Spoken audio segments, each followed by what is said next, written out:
Siddharthnagar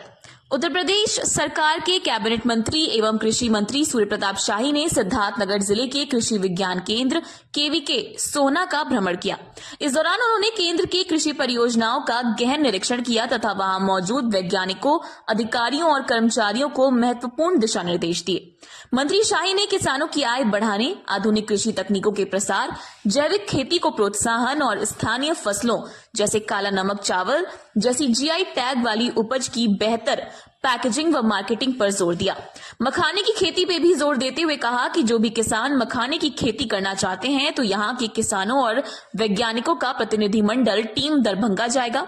training लेकर आएगा, जिससे आने वाले समय में काला नमक के साथ साथ मखाना की खेती का विस्तार किया जा सके।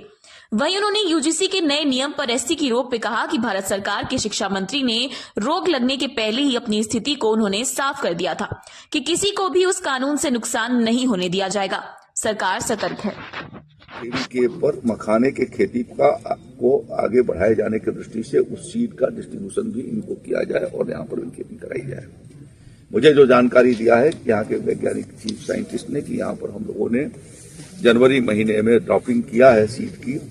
और वो लगभग अप्रैल मई महीने में वो निकल करके बाहर मखाना आती है।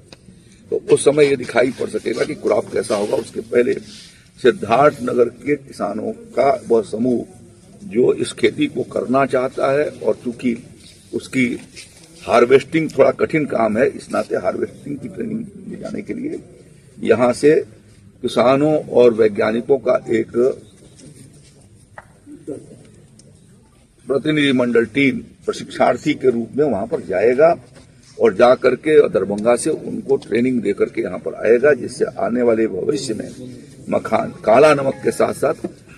मखाने की खेती का भी विस्तार किया जा सके। योगी जी की सरकार बनने के समय यहाँ सिद्धार्थनगर जनपद के भीतर काला नमक की का जो यहाँ का पारंपरिक धान था, जिसको कहा जाता है कि भगवान बुद्ध का वो प्रसाद था, वह धीरे धीरे वह सिमट गया था और बहुत कम संकुचित हो गया था। लगभग 1500-1600 एकड़ के भीतर ही उसकी खेती होती थी। हमारे सरकार के प्रयास से और मुख्यमंत्री योगी आदित्यनाथ जी के मार्गदर्शन में हम लोगों ने मखाने काले नमक की खेती को भी उसका विस्तार दिया है और लगभग अब 5500 एकड़ से भी ज्यादा 55,000 एकड़ के भीतर करीब मखाना ये काला नमक की खेती यहाँ पर हो रही है। और जो उत्पादन कुछ कुंटल में सीमित हो गया था, पिछले वर्षों में 3-4 लाख के करीब जो है कुंटल काला नमक का पैदावार किसानों को हुआ है और उसको भारत सरकार ने जीआई टैगिंग भी जीआई मैपिंग किया है, जिसके माध्यम से अब उसका वैश्विक स्वरूप भी उसका बन रहा है। जैसे जैसे काला नमक की खेती का विस्तार और पुनर्जीवन उसको मिल रहा है, वैसे वैसे उसकी बाजार में मांग भी बढ़ी है और विगत वर्षों में काला नमक काफी स्थानों पर फैलाया भी गया है। और अयोध्या में आने वाले लोगों को कई बार हम लोग काला नमक का ही भेंट प्रदान करते हैं, जिससे कि इस चावल की खुशबू दुनिया के और देशों में भी पहुंच सके।